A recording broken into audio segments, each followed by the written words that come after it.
Good morning, everybody. My name is Mike at Filmboy24, and if you've ever wondered, you likely haven't, but if you've ever wondered what happens to like old film like this that was shot many, many years ago and never processed, well, it all comes down this large funnel right into my office. I wish it did, but I do seek it out, and today we're going to try our best to find out what's on this really old roll of Kodak Tri-X.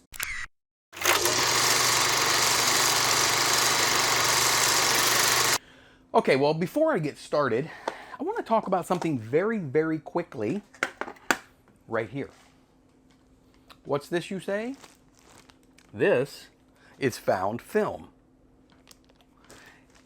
I had the good fortune, well, I have the best subscribers probably anywhere on YouTube. I really do. I get so little hate, on my channel, or hate emails or anything like that. I get a tiny bit, but that's to be expected. I have the best subscribers on the planet. Probably the best viewers on the planet too. But this was sent to me by one such subscriber who felt it was probably best off in my hands right here. And I'll tell you, I'll tell you exactly why this was donated to me by my friends over at Pittsburgh Estate Sales. That's Pittsburgh in Pennsylvania. I'll tell you why, because they care a little bit more about history and images and preserving all of that than they do the couple dollars they probably would have made on this film. See, they buy estates and they sell them. They do that for a living, and well, that's what some people do. I used to do a lot of buying and selling myself, and they come across a lot of this. And rather than, this stuff being tossed in the garbage or the bins, well, they could sell it and probably make a couple dollars on it.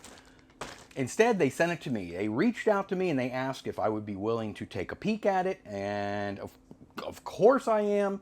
And I also would like to mention that they have a YouTube site or a YouTube channel. I'll put a link to that channel right down there in the description area. It's very important that we show them some love, because they're showing us a lot of love by not tossing this film.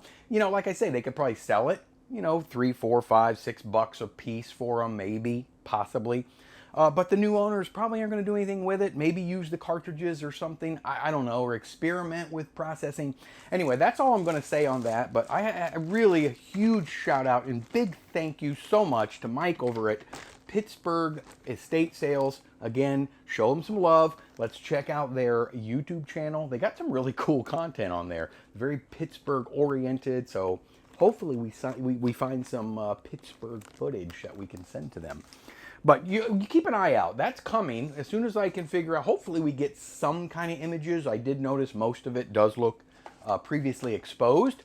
So as long as we get images out of any of it, you are bound to see it right here on this channel. And maybe on their channel as well. So what do we have today? Well, I'm going to tell you if you'll wait 1 second.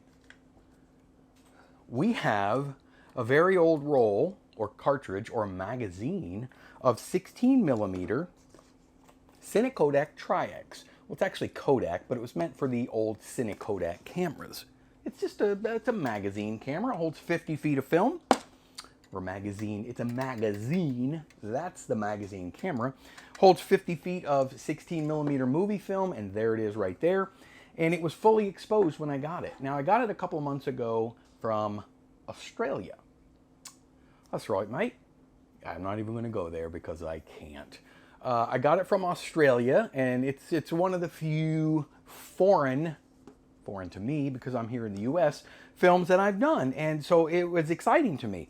Now, it came in this box right here, and the box right there on the side says the process before September of 1959. Box dropped. Because that means that this film was likely shot somewhere in the late 50s, somewhere in that era, which really was exciting for me because Tri-X actually holds up relatively well, or at least maybe not so far back as the 50s, but 70s and 80s Tri-X really held and does hold up quite well. So I went into it, hoping for the best, but expecting the worst, like I do with most really old found film, and I processed it. Now, there's good and bad to it. The good is, well, we can see some stuff, and we're certainly going to be able to tell what it is, and you will see that in 1 second. The bad is that I got this funkiness that happened to it that I want to tell you about really quick, and it's only happened to me one other time, and it was also with 16mm movie film, and I think, and I don't remember which roll it was, but I think it was the magazine cartridge as well. What happened is, see, when I process this, I process everything as a negative, except for my E6 stuff. Well, when I scan it on my retro scan right over there, I scan it as a negative, and my software converts it to a positive. So when I'm scanning this particular roll right here, and aforementioned roll as well, I notice that it's looking relatively good outside of all of the fog and deterioration that happens with this film. It's looking really sharp, and looking good until about, I don't know, a third or a halfway in, and everything starts shifting completely the opposite direction. So now no longer do we have a positive image, we're starting to get the negative back again. So it would be positive on that end of the film. Really strange. So we went from a nice positive image on my scanner software, and as we continued the scan through the 50 feet, about 25 feet in, we start getting a negative image on my scanner software, which is really weird. Now, I'm not sure what contributes to that, whether it's just literally just radiation or deterioration, old age, poor storage, or maybe when it comes through a X-ray machine. This is 200 speed film, Tri-X. Even back then, I believe it was 200 speed film as well. 200 and above speed film, this old stuff didn't fare too well coming through X-ray machines. So I don't know if somewhere between Australia and Florida it hit an X-ray machine and got a little tainted, or if it's just something that happens over time. I know there's a lot of people out there that know a lot more about that particular subject than moi. Chime in. Let me know. There's a space for all of that, right? Well, not right here on the desk, but under the desk, under there, there's a comment section. Let me know what your thoughts are. I'm going to show you the film, and then I'm going to show you exactly what I'm talking about with that weird phenomenon. Maybe it was little green Martian men, aliens, that were chomping away at the magazine before I got my hand. I don't know. Here's the film.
So that's it. Now, a lot of fog. Of course there's a lot of fog. It's from 1957. I wrote it right on the leader there. There's a square on the edge code, and Kodak tells me that's 1957. 57, which is, it makes a lot of sense because, you know, we want to process it within 2 years of when they make it, and that says 59 on it. So it's my best assumption that this film was shot between 1957 and 1959 of the swimmers, the swimming people. Now, what was I talking about? Let me show you a little clip, and I'm going to try to do my best. This is without any fixation.